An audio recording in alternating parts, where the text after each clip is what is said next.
Bismillahirrahmanirrahim. Assalamualaikum warahmatullahi wabarakatuh.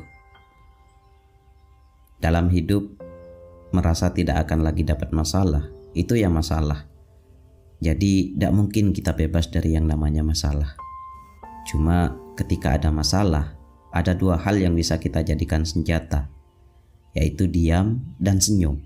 Iya, diam dan senyum adalah dua sarana yang manjur untuk menyelesaikan masalah. Jadi kalau lagi ada masalah, sebaiknya diam.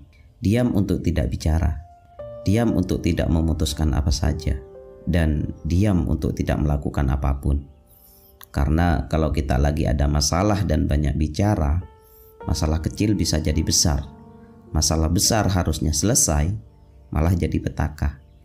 Makanya sarana untuk menghindari masalah yaitu salah satunya dengan diam. Kalau dengan diam masalah juga belum selesai, lakukan dengan cara yang kedua, yaitu senyum. Karena senyum adalah sarana untuk menyelesaikan banyak masalah. Ya, hanya dengan senyum. Misal, kita sekarang lagi tidak punya duit, coba senyum. Hidup selalu ada masalah, coba senyum. Lagi banyak hutang, coba senyum. Ayo, coba sekarang kita senyum. Senyum aja, gak usah ketawa. Dengan senyum, masalah yang kita awalnya sengit bisa menjadi biasa-biasa saja. Oke, contoh yang paling sering terjadi dan mungkin kita ngalami. Misal, ketika di jalan, posisinya di tikungan, dan kita hampir saja saling tabrak. Tapi secara spontan, kemudian kita sama-sama senyum. Itu kan harusnya jadi masalah, malah jadi hal yang menyenangkan. Ya, begitulah kekuatan senyum. Senyum adalah simbol kebahagiaan. Senyum adalah tanda ketenangan. Senyum adalah penyejuk kehidupan. Dan senyum adalah bukti dari ketulusan. Maka jangan heran kalau senyum bisa menyelesaikan banyak masalah. Jadi biar hidup kita tidak terlalu rumit, ya jadikan diam dan senyum sebagai senjata untuk menenangkan diri, untuk menghibur dan membahagiakan diri. Oke. Cuma saya juga punya catatan lain tentang diam. Kita pasti pernah mendengar istilah ini, diam itu emas. Tapi ada beberapa hal di mana kita tidak boleh diam saja dalam hidup ini. Apalagi kalau diam yang kita lakuin itu justru memberikan dampak negatif pada diri kita sendiri maupun pada orang lain. Nah, di sini saya mencatat ada 5 hal dalam hidup ini di mana kita tidak boleh tinggal diam saja. Yang pertama, diam karena takut gagal. Diam yang seperti ini tentu tidak baik kita lakuin. Ini hanya akan membuat kita menjadi pribadi yang penakut, yang tidak percaya pada diri kita sendiri. Akhirnya belum mencoba sudah takut duluan. Jadi di situasi yang seperti ini, diam bukan pilihan. Kita harus bergerak maju, jangan mandek. Harus mencoba dulu, dan kalau gagal ya coba lagi. Intinya jangan diam sampai berhasil.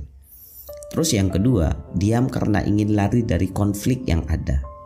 Jadi kalau ada masalah yang harus diselesaikan, selesaikanlah dengan cara yang baik. Bukan lari, bukan diam. Karena diam di waktu kita harus bicara, itu akan membuat masalah yang terjadi semakin lama terselesaikan. Yang ketiga, diam saat orang lain kesulitan. Salah satu fitrah manusia itu adalah saling membantu, saling membutuhkan pertolongan. Manusia kan tidak bisa hidup sendiri. Makanya jangan diam saja ketika kita melihat orang lain yang sedang butuh bantuan. Jangan cuek. Karena sewaktu-waktu kita pasti membutuhkan bantuan dari orang lain juga. Kemudian yang keempat, diam melihat kemaksiatan dan kemungkaran. Cuek terhadap perkara-perkara yang dibenci oleh Allah itu menandakan bahwa kita masih suka juga. Misal kita diam saja melihat teman kita main slot, judi online. Secara tidak langsung berarti kita setuju dengan permainan itu. Atau melihat orang lain dianiaya, kita diam saja. Ya secara tidak langsung juga berarti kita ikut serta dalam penganiayaan. Makanya kalau kita kuasa ya kita tegur, kita helai. Bilang saja, tidak boleh begitu, jangan begitu, itu haram, itu tidak baik, bla bla bla pokoknya. Tapi kalau kita tidak kuasa, misal karena malu, karena takut, lakukan sesuatu untuk mencari solusi. Intinya jangan diam. Misal ketika ada penganiayaan, ya laporkan. Intinya jangan diam saja. Oke. Dan kalau kita kasihan sama teman kita yang suka main slot, tapi untuk menasehati tidak kuasa, sungkan, setidaknya kita berdoa semoga teman kita segera diberikan kesadaran. Nah, ini kan kita tidak diam saja.